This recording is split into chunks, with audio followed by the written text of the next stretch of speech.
তো আমি 5 লাখ টাকা পুঁজি নিয়ে ব্যবসায় যৌথ থেকে আলাদা হওয়ার পরে 5 লাখ টাকা পুঁজি নিয়ে ব্যবসা শুরু করছি। বর্তমানে আমার নার্সারিতে 9-10 লক্ষ টাকার মাল আছে, পাশাপাশি হালকা কিছু ঋণ আছে, যাকে এগুলো ব্যাপার না, অল্প কিছু। তো আমার এখানে দেশি বিদেশি সকল প্রকার ফুল গাছ, ফল গাছ সব পাওয়া যায়। আপনার যদি নিজে পরিশ্রম করা যায় বা নিজের পরিশ্রম দিয়ে যে কোনো জিনিস উন্নত করার চেষ্টা থাকে, তাহলে নিজে উৎপাদন করতে পারলে এটার ব্যবসা দ্বিগুণ আসবে। আর নিজে উৎপাদন না করতে পারলে এটা সীমিত।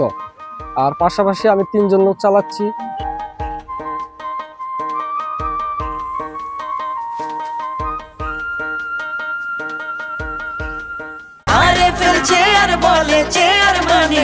আরএফএল চেয়ার, ক্ষমতার নয় সমতার চেয়ার। সরকারি নিয়ম মেনে ওনার ব্যবসা পরিচালনা করছেন যথাযথভাবে, এবং উনি নতুন নতুন গাছ, চারা, প্রযুক্তি এনে এলাকার মধ্যে সম্প্রসারণের চেষ্টায় আছেন, এবং উনি এই ক্ষেত্রে এই কাজে ব্যাপকভাবে লাভবান হচ্ছেন।